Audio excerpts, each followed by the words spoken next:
Hi guys! Mag-unbox po tayo today ng mga special gift set galing sa work ng asawa ko. Binibigay ito tuwing may malaking occasion dito sa Korea like Chuseok or Chinese New Year. So, hindi ko alam kung saan dito yung sa Chinese New Year. Malamang itong pula. At ito naman sa Chuseok. Tara, umpisa natin i-unbox ang mga ito, kung ano ang laman. Ako curious ako guys. So, nakalagay siya sa isang magandang bag. Ayan. Then, unpack natin siya. Tingnan nyo naman, oh, ang ganda ng lagayan. And, slide natin siya. Okay. Nakalagay, Help You Special Gift Set. So, ano kayang laman nito?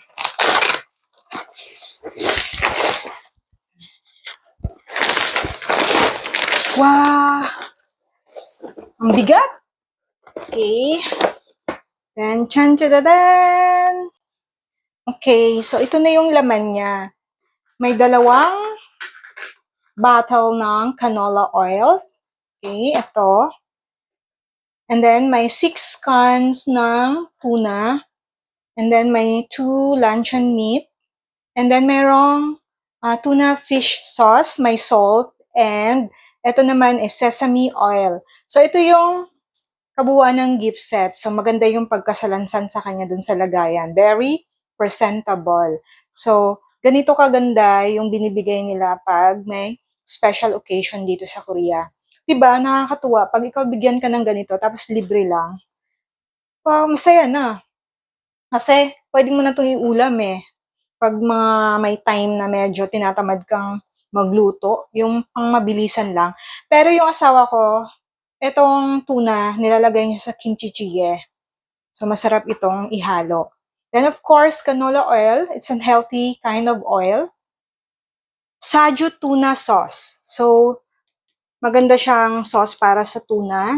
Siguro pag mag-sashimi. And then, yung mineral salt. So, lahat talaga siya is kailangan mo para sa kitchen. Alam niyo ba na ang mahal ng oil dito sa Korea? Kulang-kulang 1,000 ang oil na nakita ko sa market. So, ito yung laman niya. Nakasalansan siya ng maayos. And, let's put it aside. Now, halata pa lang ito. Nakalagay na, Spam. Alam naman natin na kilalang-kilala yung brand na to para sa luncheon meat na klase na Spam nakalagay. Dati, nung kumakain pa ako ng pork, nasasarapan din ako sa Spam. Na-hook din akong kumain ito. Kaya lang, nung nag-decide na ako na hindi na ako kakain ng pork, nag-start din yun dahil sa Spam. At saka sa lechon. Kasi, naalala ko nung madalas kami nagluluto ng Spam sa office kasi marami kaming natirang Spam nung pinamigay namin nung Pasko. Parang yung pagdighay ko, amoy pork na. So, parang, parang doon ako nag-start na nawala ng ganang kumain. Ito na, Spam. Okay, baliktad yata yung pagkalagay ko. Yan, Spam. Ilan kaya ang laman nito? Chan-chadadan. Okay, may nakasealed pa. Chan-chadadan. Wow!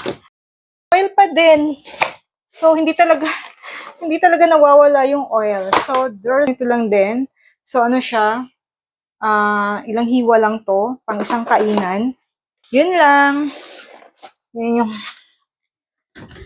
gift set. Malamang, yung ibang gift set, gamit sa kusina. At saka, siguro, hindi kasi kumakain yung asawa ko ng Spam. So, ewan ko sa kanya. Kumakain naman siya ng pork, pero Spam, hindi siya mahilig. So, magkasundo kami sa bagay na yan.